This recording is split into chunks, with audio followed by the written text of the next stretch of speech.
Hi, my name's Lindsay Byrne and I'm the Cognitive Health Coach. And I'd like to talk to you today about how to improve your brain health and memory and along the way prevent dementia. Let me tell you a little bit about my story, just so you know how I got here. Um, so, 2 or 3 years before the COVID pandemic, I noticed my mum's memory was getting a little bit worse. I Googled it and I didn't find anything. So I assumed there was nothing you could do. So I sat back to watch and wait and see what might happen. During the pandemic, well, just before the pandemic, I'd been trying to move mum and dad into a retirement village. And then the pandemic hit, so that was quite a stressful time. So trying to sell the house and move mum and dad at that time was very, very stressful. Now, I don't know if the stress of that made mum's symptoms worse or whether she'd become very adept at hiding when she didn't know what was happening. And all of the change going on around that showed it up a bit. She couldn't hide it anymore. Not sure either way, but things started to look a bit worse. Things weren't good for me either. Prior to the pandemic, I had been running my own business for 20 years, doing leadership development, executive coaching, things like that. That fell apart in the pandemic. In hindsight, it was a good thing because to move mum and dad into a retirement village, I would never have been able to put the work into that I did if I'd still been working full time. So it was a good thing, I guess, but I didn't react to it very well. I um, didn't eat very well. I drank a bit more than I should. And I went from having no menopause symptoms whatsoever one day to 30 hot flushes the next day. Not mine a little, oh, I'm warm, dripping with sweat, raging hot flushes. Now, clearly that was menopause, but I do think I had always been interested in nutrition. I'd eaten well, so the change in my diet and the drinking more and the stress clearly had an impact in those symptoms. So, partway through the pandemic, as soon as there was a release of lockdown restrictions, we moved mum and dad into the retirement village. And I decided to pull myself together and to look after myself a bit better. I decided to do a ketogenic diet. I'd done it before and with success. So I decided to do it again. This time I decided to go online and join some forums just to get a bit of moral support and accountability, given that we were all locked in together and I wasn't talking to anybody outside. It seemed like a good idea. And while I was in one of the forums, I met a guy who told me he was on the ketogenic diet to reverse his symptoms of Alzheimer's. Well, you can imagine, I was really shocked and surprised, but excited. So I agreed to talk to him outside of that forum. We had a Skype call for about an hour. He seemed fine to me on the call. He kept the conversation going. He could refer back to things from the beginning of the conversation towards the end. All seemed fine. But he told me that he had first noticed the symptoms in his mid-30s. So that's a very young onset. In his mid-40s, he'd had to give up his job as a management consultant because he couldn't hide it anymore. And I was meeting him in his mid-50s. And he had been working on reversing the symptoms for about 3 years at that point. He shared with me some books and some clinical trials and some videos online that various doctors had been working on this. But the one that really stood out to me was Dr. Bredesen, who had written a book called The End of Alzheimer's Programme. I got that book. I read lots of clinical trials. I looked at lots of videos. I got very excited. I got mum on the protocol as fast as I could. She improved within, I don't know, a few months, a relatively short space of time. Prior to being on the program, she had started to really withdraw. It was hard to get her to converse at all. I think she was trying to hide that she didn't know what was going on. She stopped playing along with Countdown. Yeah, it was not good. I felt like you could talk to her and she could follow a conversation, but 15 minutes later it was all gone. Within a few months, she'd improved significantly. She could follow along conversations. She was still forgetful, but she could remember some things for like up to 3 weeks or more. So that was very exciting. She started playing along with Countdown again. She started chatting more again. This was noticeable. Everybody commented on it. So I was really pleased. She kept that. She held that, sustained that level of improvement for 5 years. Sadly, her mobility was not great. It's still not great. I mean, it's terrible now. And they've aged. Of course, my mum's 90 now. My dad's 94. My dad can no longer help her with her mobility needs. So they've gone into a care home. And now we have no control over her lifestyle at all. She's declined significantly, which is very sad. But I'm very pleased and grateful that she got 5 years of much better cognition until that point. So that's really good news. During that time, I realised that I could find new purpose in life and I could retrain as a health coach and help people to implement the Bredesen protocol. And I retrained as a health coach, a functional medicine certified health coach, first of all. That's a requirement before you do the ReCODE training. And just a few months into the functional medicine training, I managed to resolve all my menopause symptoms. I'd already gone back to eating better and not drinking so much, only on a occasion on celebrations, but I did some other things as well that I'll share with you as we go through this, and resolved all my menopause symptoms.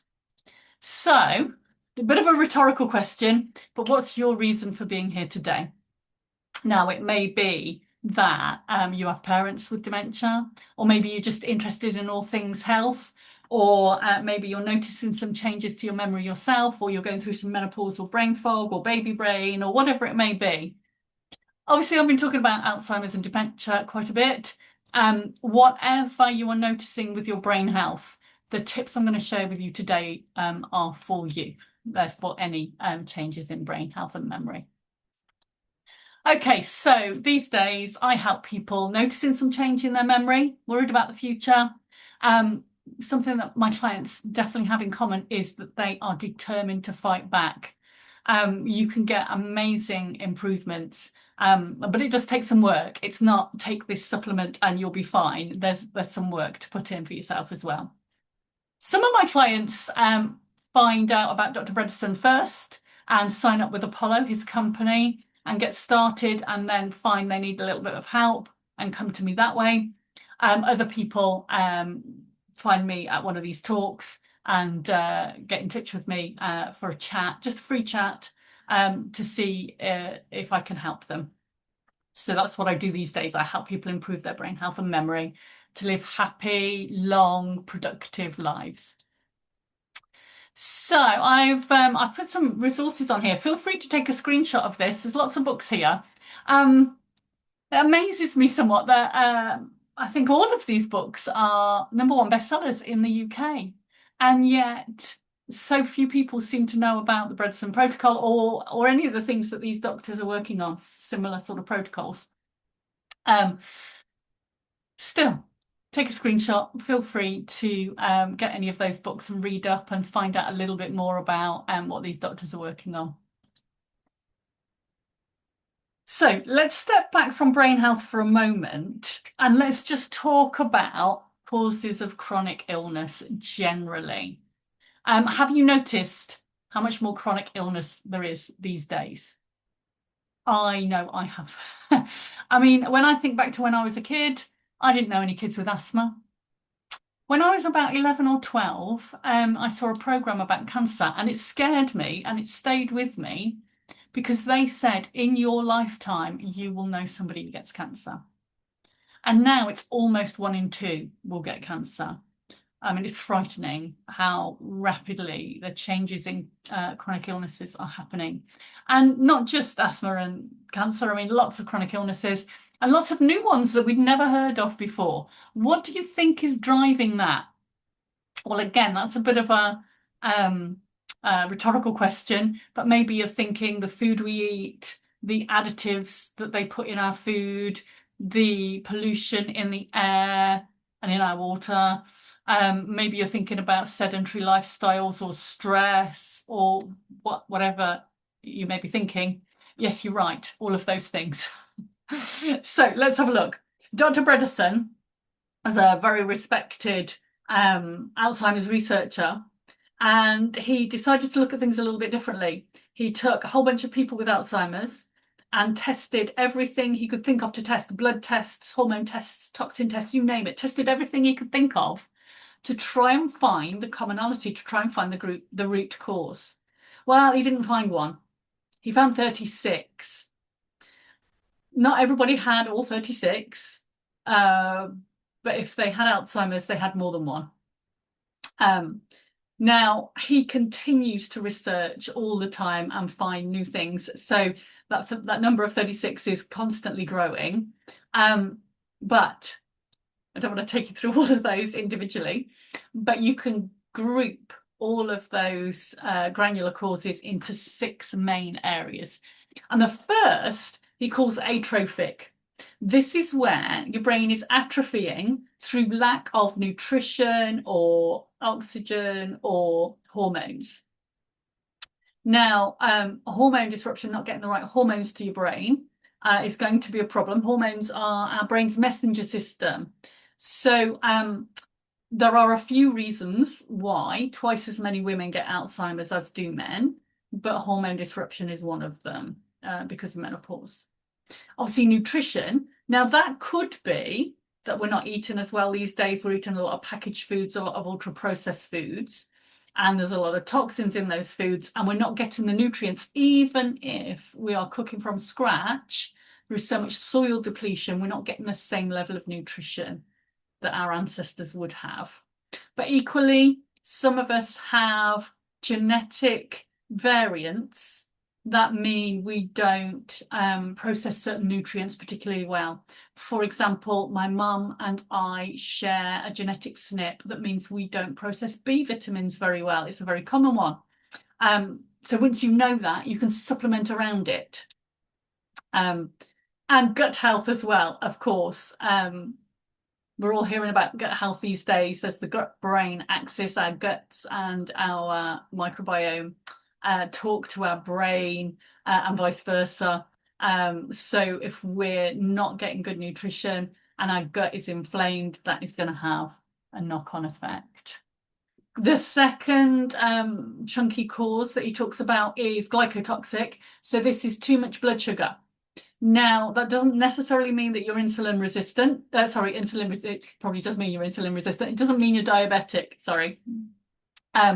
You can have blood sugar that is too high and causing inflammation and starting to cause insulin resistance long before you were at the point of diabetes. So it's worth getting a blood test from your doctor. The blood sugar test that your doctor will do is called HbA1c. Now, the doctor will say if you're anywhere up to 41 on that, you're okay. 42 is pre-diabetic. Dr. Bredesen likes us to aim for 34. So you can see there's quite a gap there of what is really good for us, what is optimal versus what our NHS would think is normal. Inflammation, I mean, that can come from so many causes. It could be from the food we're eating, the toxins in our food, from food-like additives, food-like chemicals that they put in our food for preservatives and for keeping the texture nice when they take the fat out. Don't know why they would take the fat out, but it could be that. If our guts are don't have good integrity because of irritation from the foods we've eaten, we might have leaky gut, intestinal permeability, meaning that particles of food are getting in the bloodstream and creating inflammation. It could be from many things. It could be from toxins, it could be from blood sugar. High blood sugar will be inflammatory as well. Lots of different causes of inflammation. So I touched there on toxins. Toxins are a cause all in their own right. So I said in the food, in the air, all of the toxins in the air now. I mean, the cars on the roads these days aren't there far more than there were when I was a kid. Mold, I would say roughly half of my clients have had some mold exposure that they can't get over. Our personal care products, our moisturizers, our cosmetics can be full of horrible chemicals that are not great for us. Our home care products, cleaning products, are full of chemicals. Plastic, storing food in plastic, cooking food in plastic, reheating food in plastic, freezing food in plastic, using plastic spatulas. All of those things release microplastics into the food, but also chemicals, the chemicals that make the plastic, durable, make the plastic flexible. Those escape into the food as well. And the same with non-stick pans. The chemicals in non-stick are leaching into the food. And some of us might be doubly worse off. Some of us, me included, mum included, have a genetic, slightly impaired ability to detox. So we need to focus more on how we detox. It can be your vascular health as well. So you've heard of vascular dementia probably. It doesn't even just have to be called vascular dementia. So if our blood vessels are a little clogged, we're not going to be getting the nutrients and the oxygen and the hormones to the brain through the bloodstream. Anything that is bad for your heart is bad for the brain. And then if our blood vessel linings are irritated and inflamed and more brittle, that is not going to be good for us either. And finally, trauma, that's the last one of the 6. So this doesn't have to be a massive trauma. It doesn't have to be a car crash or some such. Even small levels of subconcussive trauma, like heading a ball in football. We've all been seeing many more footballers, rugby players, boxers coming out and with dementia diagnoses lately. This is a very depressing slide. I'm going to get onto the tips in the next slide, I promise. But I do want to give you a tip straight away on the trauma one, because I am very aware that lots of you now will be thinking, oh my God, I used to play football, or you've got children or grandchildren who play football, and I've just worried you. So I was looking at a study recently where in America they had trialed high dose DHA. DHA is one of the elements of omega-3s, fish oil.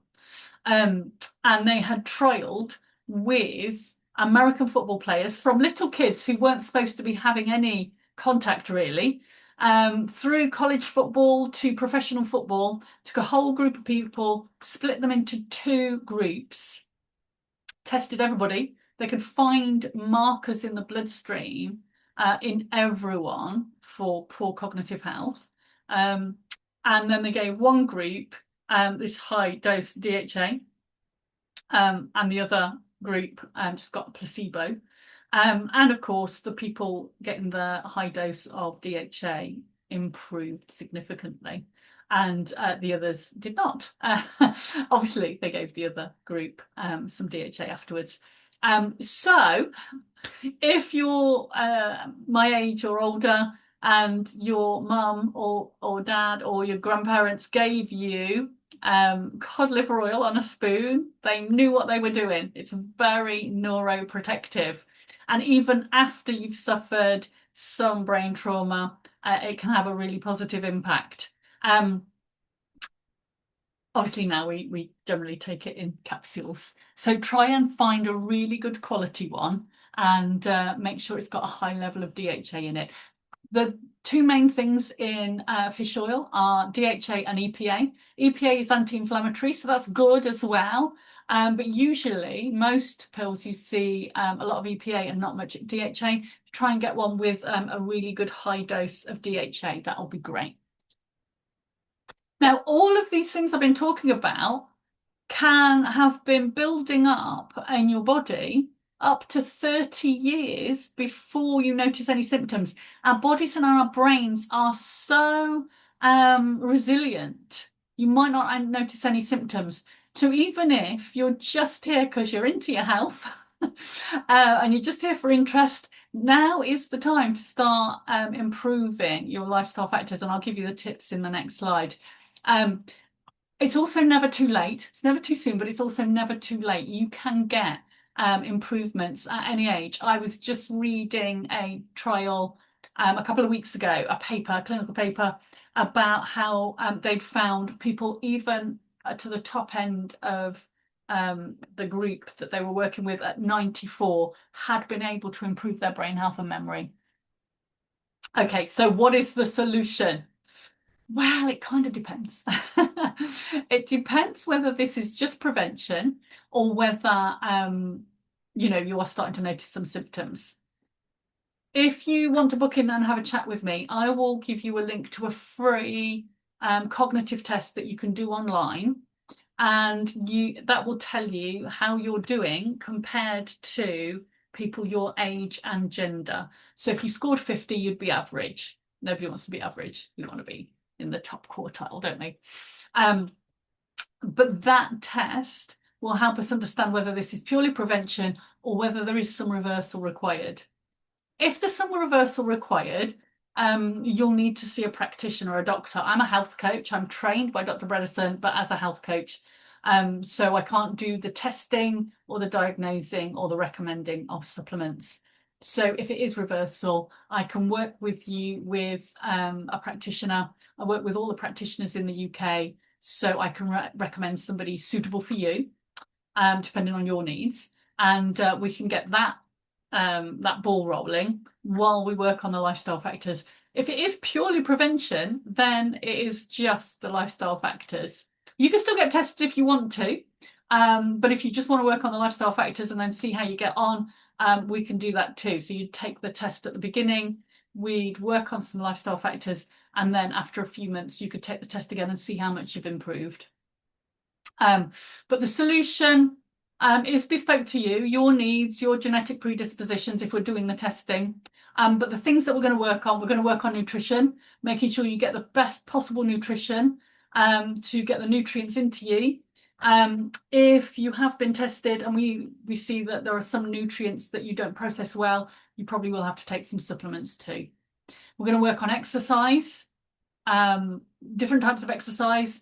So cardio exercise gets the blood moving and gets the oxygen and nutrients to the brain, but strength exercises release myokines from your muscles as you're exercising, which get to the brain and increase your BDNF, brain-derived neurotropic factor, which helps you grow new brain cells and helps with neuroplasticity.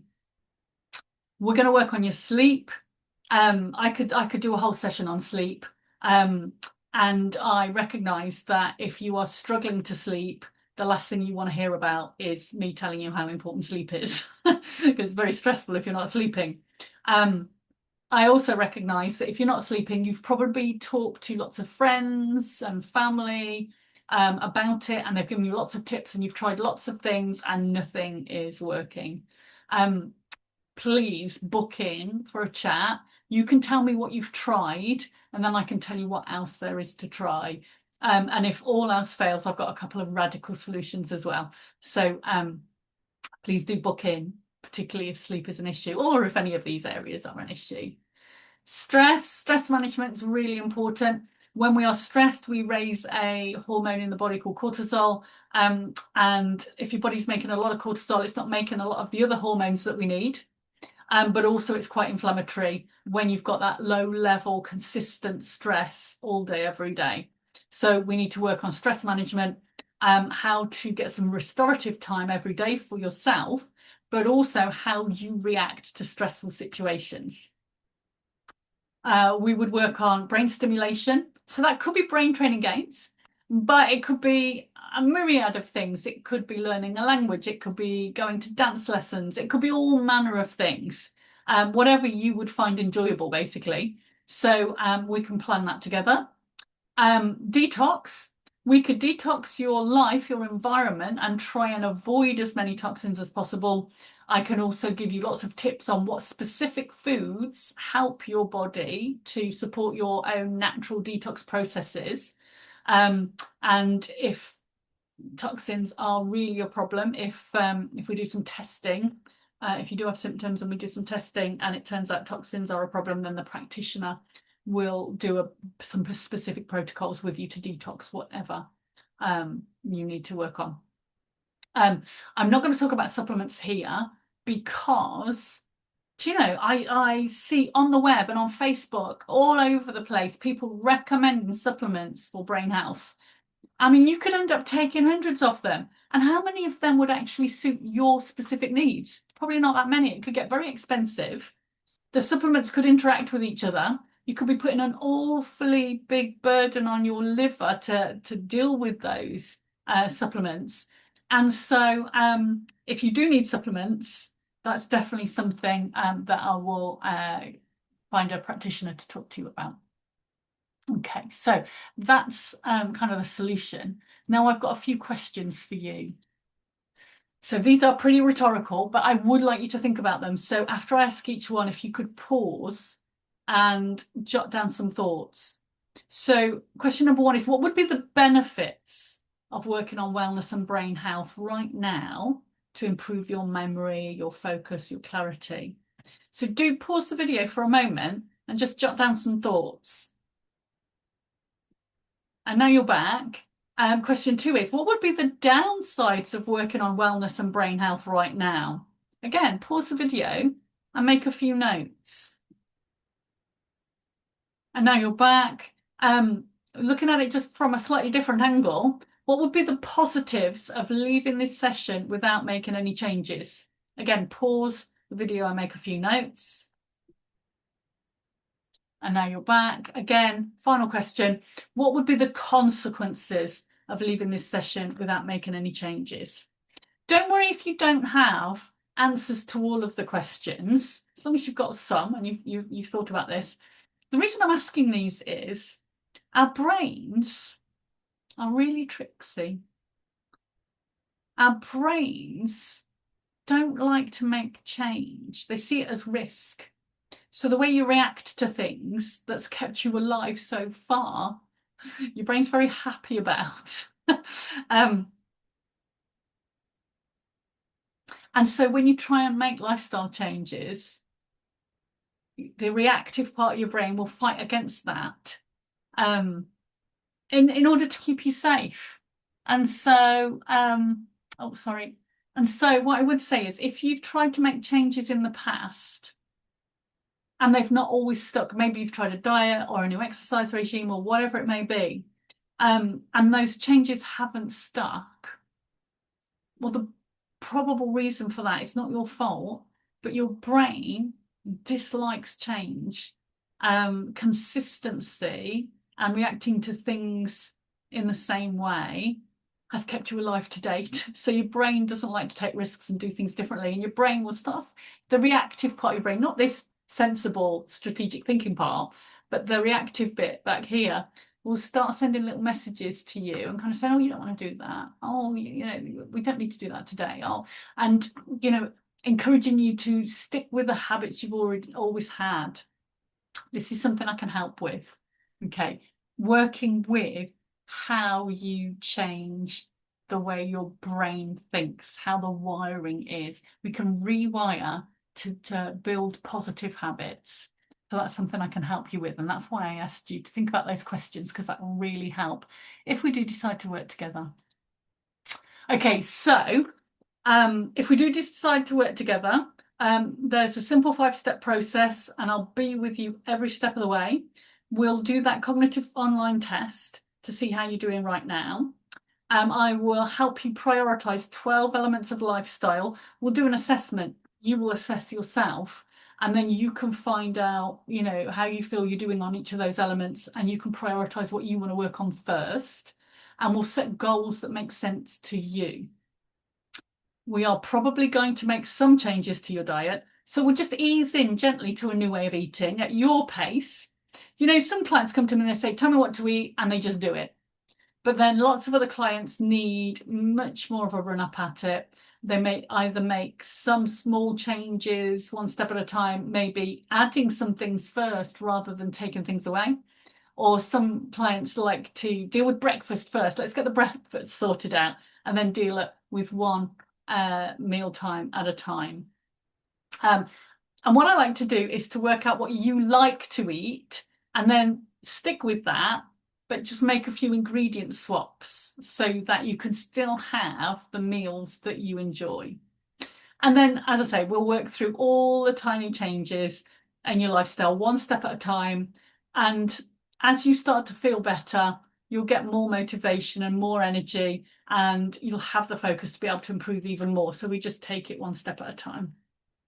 And when you're ready, we reassess, we redo the cognitive test and see how far you've come.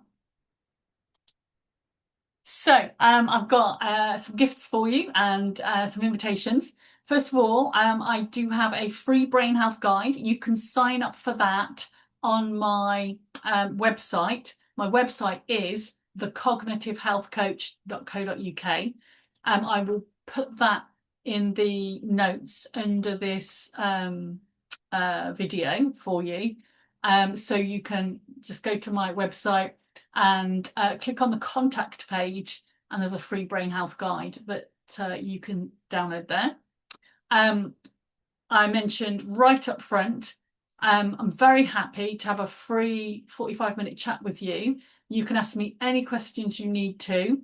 You can tell me a bit more about what you've been experiencing, and I can give you some specific tips for you.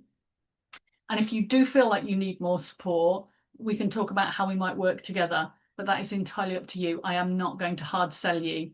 If you walk away with a few tips to work on for yourself, and preferably if you tell people all about this, then I am perfectly happy. A major part of this for me is just raising awareness. Now, you can join my Facebook group, which is called Bredesen Support UK, and that's free as well. Or you can buy my book today. You can look for that on Amazon. What did I come in here for again? Or if you're on my website, there's a link to it on my website. And that is our session complete. I really look forward to meeting you. So please do book in for a chat, and I can give you some personalised tips.